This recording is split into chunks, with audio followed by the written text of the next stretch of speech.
BBC বাংলার সান্ধ্য অধিবেশন প্রবাহতে আপনাদের স্বাগত। আজ আপনাদের সাথে লন্ডন স্টুডিও থেকে আছি মানসী বড়ুয়া।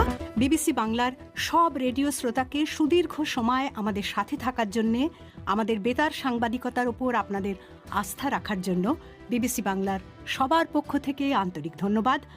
আর ঢাকায় আমার সাথে থাকছেন আকবর হোসেন। হাতে সবসময় মোবাইল ফোন থাকে আমাদের, তাই না? কারণ আমাদের কাছে এই মোবাইল ফোনটা প্রয়োজনের থেকে প্রিয়জন হয়ে উঠেছে। সাবধান, তার কারণ এই প্রয়োজন থেকে প্রিয়জন হয়ে ওঠা মোবাইল ফোনটি নানা বিপদ আমাদের ডেকে আনছে। আপনি জানেন এই মোবাইল ফোন কতটা খারাপ? কি বিপদ আপনি ডেকে এনেছেন আপনার অজান্তে ইতিমধ্যে? জানলে এখনই দূরে সরিয়ে দেবেন আপনার মুঠো ফোনকে। মোবাইল থেকে কতটা বিপদ জানলে সত্যি শিউরে উঠবে। মোবাইল ফোন কাছাকাছি রাখলে সবচেয়ে বেশি ক্ষতি হবে আপনার শরীরে। হতে পারে স্তন ক্যান্সার। মোবাইল ফোন বন্ধ থাকলেও তার থেকে ক্রমাগত ক্ষতিকারক রেডিয়েশন বেরোতে থাকে, আর যা মহিলাদের পক্ষে ক্ষতিকারক। অনেক সময় কথা না বললেও মোবাইল ফোন আমাদের আশেপাশেই থাকে। কখনো ঘুমন্ত অবস্থায় বুকের উপরে রাখি, কখনো আবার ওই যে হাতের মুঠোয়, যা বিপদের কারণ। গবেষকরা জানাচ্ছেন ফোন থেকে বের হওয়া রেডিয়েশনই মিশছে আপনার শরীরে, আর সেখান থেকেই স্তন ক্যান্সারের সম্ভাবনা আরো জোরালো হচ্ছে। রেডিয়েশন ক্ষতি করছে পুরুষদেরও, কারণ মোবাইল ফোনের বেশি ব্যবহারের ফলে কমতে পারে পুরুষদের যৌন ক্ষমতা, রোগ প্রতিরোধ ক্ষমতাও কমবে ক্রমশ।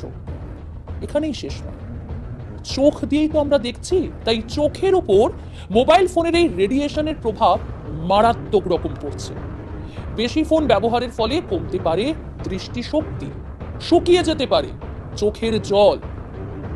ঘাড় নিচু করে আমরা মোবাইল ঘাঁটি প্রত্যেকে, তাই ঘাড় নিচু করে যখন ঘন্টার পর ঘন্টা মোবাইলে চ্যাটিং, ভিডিও কল করছি, তা সবচেয়ে বেশি ক্ষতি করছে। তার কারণ ফোনের আলোয় সরাসরি প্রভাবিত হচ্ছে রেটিনা। মোবাইল ফোন দিনের বেশিরভাগ সময় বেজে চললে মস্তিষ্কে প্রভাব পড়তে পারে, আর যে কোনো সময় মস্তিষ্কে রক্তক্ষরণ হওয়ার সম্ভাবনা থাকছে। এখানেও শেষ নয়, ত্বকের অ্যালার্জি কিংবা ব্রণ। হ্যাঁ, এটা আপনার কাছে নতুন নাও মনে হতে পারে যে আমি কি কথা বলছি, ব্রণ হবে, অ্যালার্জি হবে। হ্যাঁ, এটা সত্য। গবেষণায় দেখা গিয়েছে মোবাইল ফোন ব্যাকটেরিয়া এবং জীবাণুর প্রধান বাহক। কারণ আমরা এখানে সেখানে মোবাইল ফোনটিকে রেখে দিই। হাত থেকে প্রথমে হাতে রাখি, তারপর হাতে ব্যবহার হয়ে যাবার পরে কোথাও একটা রেখে দিলাম। বিশেষজ্ঞরা এখানেই জানাচ্ছেন যে এই মোবাইল ফোনটি ব্যাকটেরিয়া এবং জীবাণুর প্রধান বাহক। বিশেষজ্ঞরা এমনকি মোবাইলকে পাবলিক টয়লেটের চেয়েও বেশি অস্বাস্থ্যকর বলছেন। আমরা কখনোই বুঝতে পারি না যে আমরা আমাদের শরীরে কতগুলি জীবাণু প্রবেশ করিয়ে দিচ্ছি, আর যার ফলে ত্বকে অ্যালার্জি বা ব্রণ হচ্ছে। এছাড়াও থাইরয়েড, ক্যান্সার, লিউকোমিয়ার মতো কঠিন রোগ ডেকে আনছে মোবাইল ফোনের মাত্রা অতিরিক্ত ব্যবহার। সমস্যা কোথায় এবং সমস্যা থেকে সমাধানের পথ কোনটা সেটাও জানাবো। সমাধানের পথ একটাই, আর তা হলো মোবাইল ফোনের কম ব্যবহার। প্রয়োজন থেকে প্রিয়জন হয়ে উঠেছে মোবাইল ফোন ঠিকই, কিন্তু ব্যবহার কম করতে হবে।